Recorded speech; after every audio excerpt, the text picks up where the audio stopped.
नमस्कार विद्यार्थियों, bright education group में आपका स्वागत है। और बायोलॉजी विषय में अपन अपना जो चैप्टर कंटिन्यू चल रहा है, श्वसन से संबंधित जो टॉपिक है, आज अपने इस चैप्टर का ये लास्ट वीडियो रहेगा। क्योंकि आज अपना ये जो चैप्टर है ये कंप्लीट हो जाएगा, क्योंकि लास्ट का अपना जो इसमें हेडिंग रहेगी श्वसन से संबंधित रोग। और मुझे आशा ही नहीं बल्कि आप पे पूर्ण विश्वास है कि आप कंटिन्यू जो टॉपिक पढ़ाए जा रहे हैं उनको नोटेड भी कर रहे हो, उनको याद भी आप लर्न भी कर रहे हो मेरे हिसाब से। और इसी के तहत अपन आज इस टॉपिक को शुरू करने जा रहे हैं। श्वसन से संबंधित रोगों की बात आती है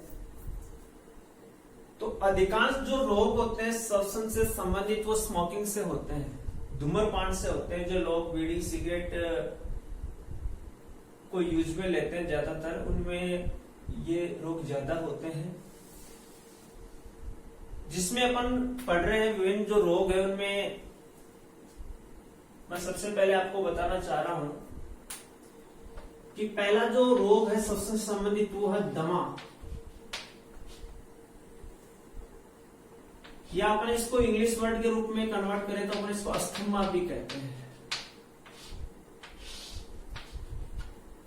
मतलब अपन कहते हैं कि भाई दम घुटने लग जाता है। दमा या अस्थमा जो अपने नॉर्मल बुजुर्ग लोग हैं मुख्य रूप से, उनमें ये समस्या रहती है। आज के टाइम पे तो चाहे बुजुर्ग हो चाहे युवा हो, सब में समस्या है, क्योंकि दमा और अस्थमा का मुख्य कारण है एलर्जी। तो आज के टाइम में एलर्जी तो ऐसा कोई इंसान ही नहीं हो जिसमें किसी ने किसी भी ऐसे कारक से एलर्जी ना हो। तो दमा का कारण क्या है? तो जो कुछ धूल के कण हैं, पराग कण हैं आदि प्रमुख जो एलर्जी के स्रोत है। कईयों को जैसे जो क्रीम जेली है उनसे भी एलर्जी होती है, कई जो परफ्यूम वगैरह होते हैं उनसे भी एलर्जी होती है। तो वो एक प्रकार का क्या है, रोग है, दमा है, अस्थमा है। तो एलर्जी कारकों से जो रोग होता है श्वसन से संबंधित, वो रोग कौन सा है? दमा है, यानी अस्थमा है। इस रोग के लक्षण क्या क्या हैं? लक्षण की जहां तक बात आती है तो जब व्यक्ति उच्छ्वसन करता है, सांस तो लेने में ज्यादा दिक्कत नहीं रहेगी, लेकिन जब सांस छोड़ेगा तो सीटी जैसी आवाज उत्पन्न होने लग जाएगी। कैसी आवाज है? सीटी जैसी आवाज उत्पन्न होगी। और जितनी फेफड़ों की जो क्षमता है सांस लेने की, वो भी थोड़ी क्या हो जाएगी, घट जाएगी। ये मुख्य रूप से दमा और अस्थमा के मुख्य लक्षण है।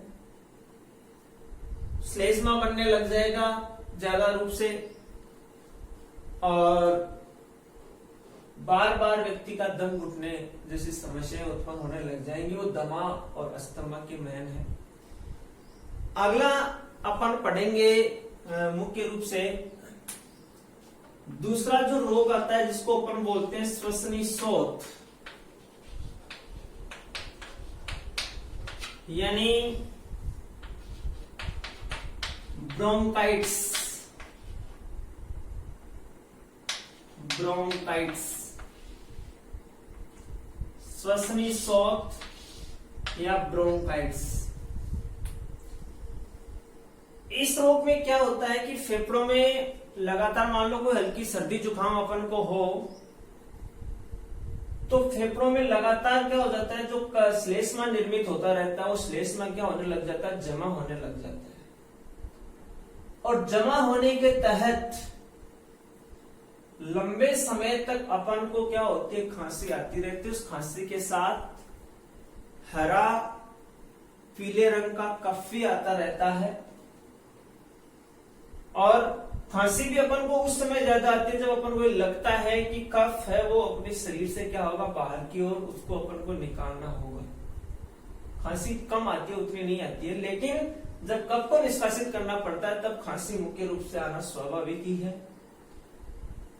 और इसमें क्या होता है, फेफड़ों में श्लेष्मा एकत्रित होने लग जाता है। एकत्रित होने लग जाने के कारण वो लगातार वायु कुपिकाएं जो होती हैं उनके चारों ओर क्या होने लग जाता है, कवरित होने लग जाता है, चारों ओर आवृत होने लग जाता है, और जिससे इस रोग से मुख्य रूप से डॉक्टर होता है वो या तो उनको ब्रोंकोडाइलेटर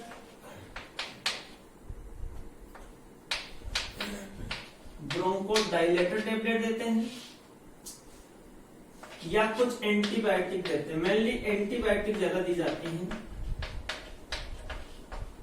एंटीबायोटिक से क्या होता है कि जो बैक्टीरियल वगैरह है, इन्फेक्शन है, तो उससे क्या होता है किसी प्रकार की ऐसी फेफड़ों को ज्यादा नुकसान ना हो, तो उससे अपन श्वसनीय शोथ से बच सकते हैं। ब्रोंकोडाइलेटर एंटीबायोटिक टेबलेट्स को अपन यूज में लेते हैं कंटिन्यू, तो श्वसनीय शोथ से अपन को छुटकारा मिल जाता है। कुछ विशिष्ट प्रकार की डस्ट होती है, जैसे चौक की डस्ट है वगैरह, उनसे भी ब्रोंकाइटिस का खतरा थोड़ा ज्यादा बना हुआ रहता है। तो श्वसनीय शोथ ब्रोंकाइटिस के लक्षण की बात अपन जहां तक करते हैं तो खांसी आना,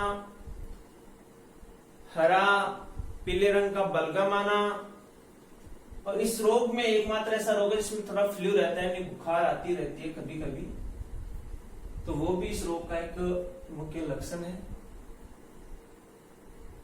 अनेक डायग्नोस्टिस जांचें करवा के अपन इसका पता लगा सकते हैं,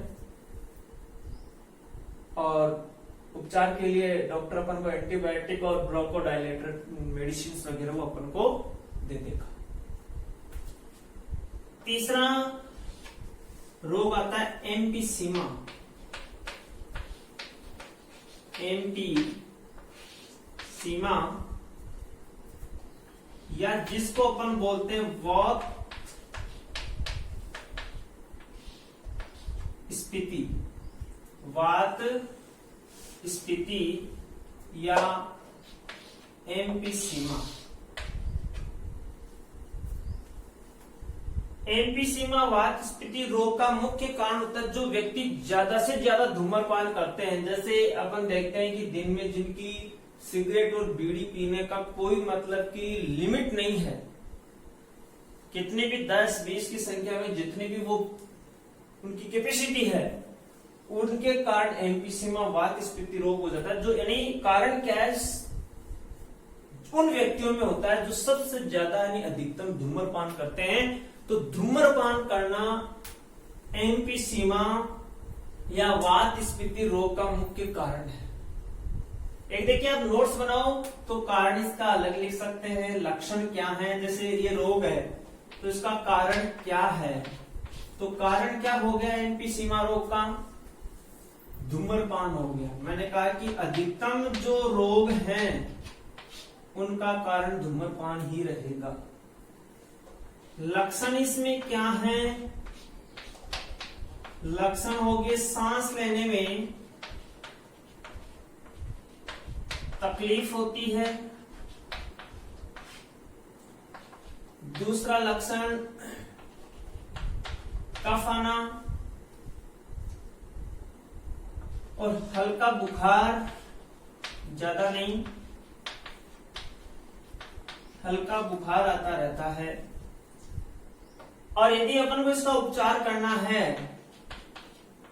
तो उपचार के लिए ब्रोंकोडाइलेटर और एंटीबायोटिक जो मेडिसिन होती हैं वो रोगी को समय समय पर अपन को देनी चाहिए। लंबे समय तक यदि वो लेता है तो कुछ हद तक उपाय संभव है, लेकिन पहला रीजन यह उपाय तभी संभव है जब वो किसका सेवन करना छोड़ देगा, धूम्रपान का। यदि धूम्रपान नहीं कर रहा है इसका मतलब वो व्यक्ति यानी बच सकता है, अदरवाइज उसका बचना भी क्या है थोड़ा मुश्किल है, क्योंकि इसमें जो फेफड़े होते हैं वो फेफड़े छिद्रित हो जाते हैं। क्या हो जाते हैं, छिद्रित हो जाते हैं, जिससे फेफड़ों में भी वायु की मात्रा बची हुई रहती है ज्यादा से ज्यादा, अवशिष्ट आयतन उनसे भी बहुत ज्यादा, और व्यक्ति का सांस बढ़ने लग जाता है, ज्यादा दूर तक वो चल नहीं पाता है, ज्यादा कार्य कर नहीं पाता है। ये मुख्य रूप से एम्फीसीमा या वात स्फीति के लक्षण और उपचार होंगे। अगला अपन पढ़ रहे हैं जो रोग होगा वो है न्यूमोनिया।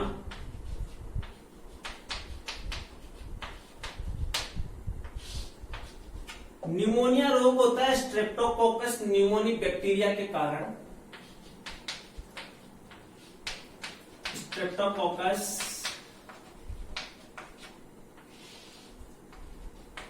न्यूमोनी, तो स्ट्रेप्टोकोकस न्यूमोनी जो बैक्टीरिया है उस बैक्टीरिया के कारण न्यूमोनिया रोग होता है। और न्यूमोनिया रोग अधिकांशतः या तो होगा जो वृद्ध लोग हैं उनमें, और या होगा ज्यादातर जो बच्चे हैं उनमें होगा। ज्यादा मतलब कि इनमें रोग उत्पन्न हो सकता है। इस रोग के लक्षण क्या हैं? जब अपन बात लक्षणों की करते हैं न्यूमोनिया रोग के, तो लक्षण में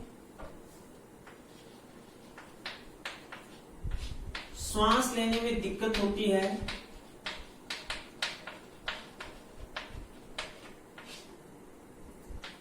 मुख्य रूप से, और दम घुटना,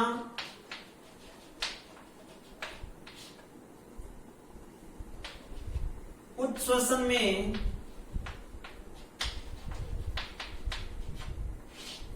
उच्च श्वसन के बाद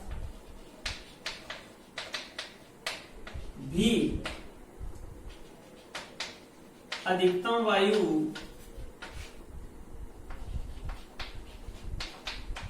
फेफड़ों में बची रहती है। ये मेन न्यूमोनिया न्यूमोनिया का कारण क्या हो जाता है? देखो कारण क्या है मेनली न्यूमोनिया के कारण जो वायु कुपिकाएं होती हैं। कारण तो मेनली अस्थमा से शुरू होता है, जैसे मान लो कोई को दम घुटने जैसी प्रकार एलर्जी कोई कारक हो, यदि उसका समय पे अपन ट्रीटमेंट नहीं कर रहे हो, कारण मेनली न्यूमोनिया अपने बैक्टीरियल कारण उसका क्या होता है, इन्फेक्शन ज्यादा बढ़ जाएगा। लेकिन अपन बात करते हैं इससे होता क्या है। बैक्टीरिया क्या करता है, अपनी जो वायु कुपिकाएं होती हैं उन वायु कुपिकाओं में सूजन उत्पन्न हो जाती है, और वायु कुपिकाओं में सूजन उत्पन्न होने के तहत जो अपने शरीर की मृत डब्ल्यूबीसीज होती हैं, जो श्लेष्मा होता है वो वायु कुपिकाओं में भर जाता है। श्लेष्मा और मृत डब्ल्यूबीसीज होती हैं वो वायु कुपिकाओं में भर जाती हैं, जिससे सांस लेने जैसी प्रक्रियाओं में बहुत दिक्कत होती है। हालांकि समय रहते यदि न्यूमोनिया का यदि अपन ट्रीटमेंट करवाएं तो संभव है, लेकिन समय के बाद बचना काफी मुश्किल भी है। तो ये न्यूमोनिया रोग के बारे में था। अगला अपना आता है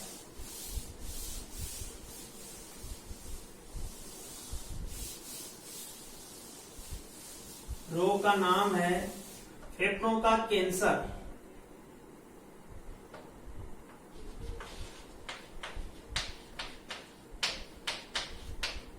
फेफड़ों का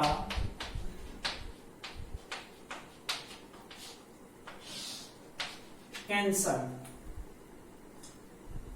फेफड़ों के कैंसर के रोग की कारण एक है सबसे बड़ा धूम्रपान। और यदि अपन धूम्रपान कर रहे हैं तो वो फेफड़ों का कैंसर। सबसे बड़ा कारक है इसका सिगरेट। तो जो सिगरेट के रसायन होते हैं, जो सिगरेट के केमिकल्स होते हैं, और सिगरेट के रसायन क्या करते हैं, अपनी फेफड़ों की जो आंतरिक झिल्ली है उस झिल्ली को थोड़ा अपक्षित कर देते हैं। अपक्षित करके उसमें क्या आ जाती है, सूजन आ जाती है। और सूजन आने के तहत आंतरिक जो अपनी लेयर होती है फेफड़ों की वो धीरे धीरे क्या होने लग जाती है, क्षरित होने लग जाती है, अपघटित होने लग जाती है। और सांस लेने की और सांस छोड़ने की जो अपनी क्षमताएं हैं वो लगभग धीरे धीरे न के बराबर होने लग जाती हैं। तो ये फेफड़ों का कैंसर था। अगली अपनी लास्ट इंपॉर्टेंट रोग आता है अपना सिलिकोसिस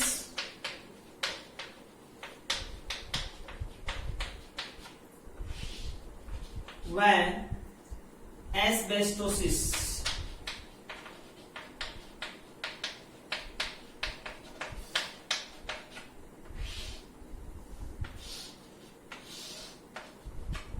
ये रोग उन क्षेत्रों में ज्यादा होता है जहां माइंस ज्यादा होती हैं, जहां खाने ज्यादा होती हैं, जहां सिलिका और एस्बेस्टोस जो खनिज पदार्थ हैं उनकी खाने जहां ज्यादा है, मतलब जहां इनका खनन ज्यादा है।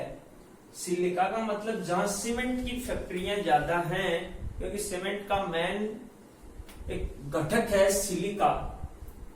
तो उन सिलिका और एस्बेस्टोस की खानों में जो कर्मचारी काम करते हैं, जो मजदूर काम करते हैं, तो जो वहां काम करते हैं तो नासा मार्ग के द्वारा या मुंह के द्वारा क्या होते हैं, ये जो रसायन होते हैं वो अपने फेफड़ों में चले जाते हैं। और फेफड़ों में चले जाने के बाद उन व्यक्तियों के फेफड़े होते हैं वो कार्य करना क्या कर देते हैं, बंद कर देते हैं। और इससे किडनीज भी क्या हो जाती है, बहुत ज्यादा प्रभावित होती है। तो सिलिकोसिस और एस्बेस्टोसिस आपसे पूछ सकता है कि सिलिकोसिस रोग का कारण क्या है। तो सिलिकोसिस रोग का कारण है सिलिका। कौन कारण है, सिलिका। और एस्बेस्टोसिस रोग का कारण है एस्बेस्टोस। सिलिकोसिस रोग का तो कारण क्या है, सिलिका की जो खाने हैं वो है, और एस्बेस्टोसिस का क्या है, एस्बेस्टोस जो खनिज है वो है मुख्य रूप से। तो ये जो मुख्य रूप से दोनों रोगों के कारण हैं। और बचाव एक ही है, कोई मेडिसिन वगैरह का ज्यादा इसमें यूजफुल नहीं आएगी। जो लोग हैं जो सिलिका है एस्बेस्टोसिस से ज्यादा दूरी बनाए रखेंगे तो उसी अनुपात में इन रोगों से बचा जा सकता है, बाकी बचना मुश्किल है। तो ये मुख्य रूप से रोग थे अपने सिलेबस में जो रोग दिए हुए हैं। एग्जाम में क्वेश्चन कंटिन्यू आते रहते हैं। अब मैं आपको ये, वैसे अपना चैप्टर कंप्लीट हो गया, लेकिन मैं बताना चाह रहा हूं आपको कि इस अभी जो नए सिलेबस के बाद में अपने आरबीएससी की 2 एग्जामें हो चुकी हैं इस सिलेबस की, तो उसमें कौन कौन से क्वेश्चन इस चैप्टर से आ चुके हैं। तो उन क्वेश्चंस की अपन जब बात करते हैं तो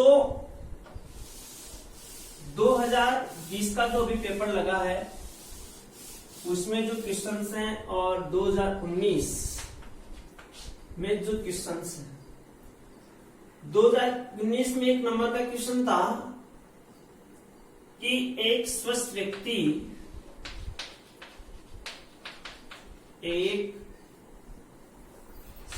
व्यक्ति का जमारिय आयतन लीटर में कितना होता है। ये क्वेश्चन 1 नंबर का आया था। और एक क्वेश्चन और आया था इसी चैप्टर से कि श्वसन से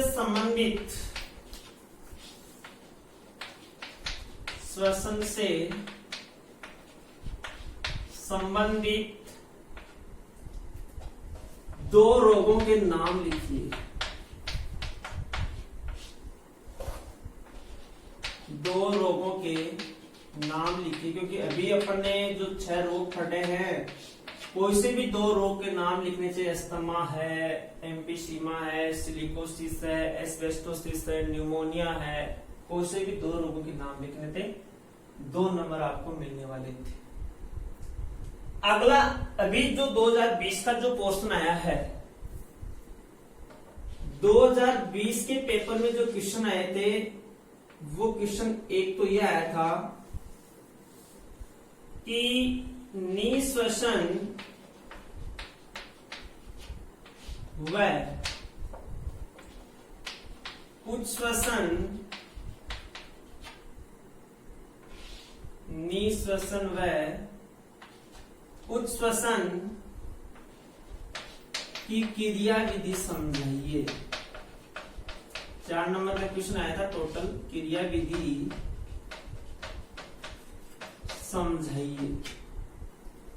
ये ए पार्ट था इसी क्वेश्चन का। बी पार्ट ये था कि निःश्वसन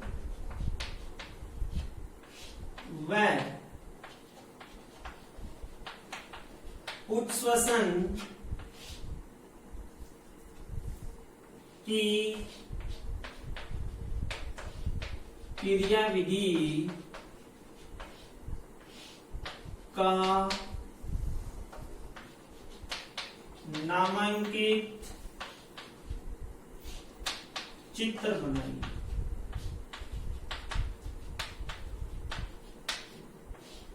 तो 3+1 ये अपना रेशियो था 4 नंबर का। तो अपने 2019 में क्वेश्चन आया था, एक स्वस्थ व्यक्ति का ज्वारी आयतन लीटर में कितना होता है, बताया हुआ आपको 500 ml होता है। और श्वसन से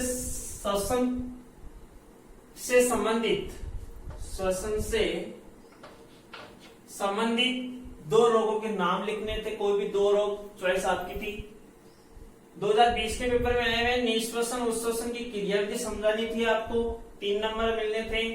और इसी का बी पार्ट था, निःश्वसन और उच्छ्वसन की क्रिया विधि का केवल नामांकित चित्र बनाना था, 1 नंबर मिलना था। तो ये 4 नंबर का ये क्वेश्चन था। तो इस हिसाब से अपना जो ये चैप्टर था श्वसन, मानव में श्वसन तंत्र की जो बात थी, ये चैप्टर अपना यहाँ कंप्लीट होता है। अब इस चैप्टर को अपन को अच्छी तरह से स्टडी करनी है, 1 बार नहीं 2 बार इसको रिवाइज करना है, ताकि इस लॉकडाउन का एक बेहतरीन तरीके से अपन सदुपयोग कर सकें। धन्यवाद।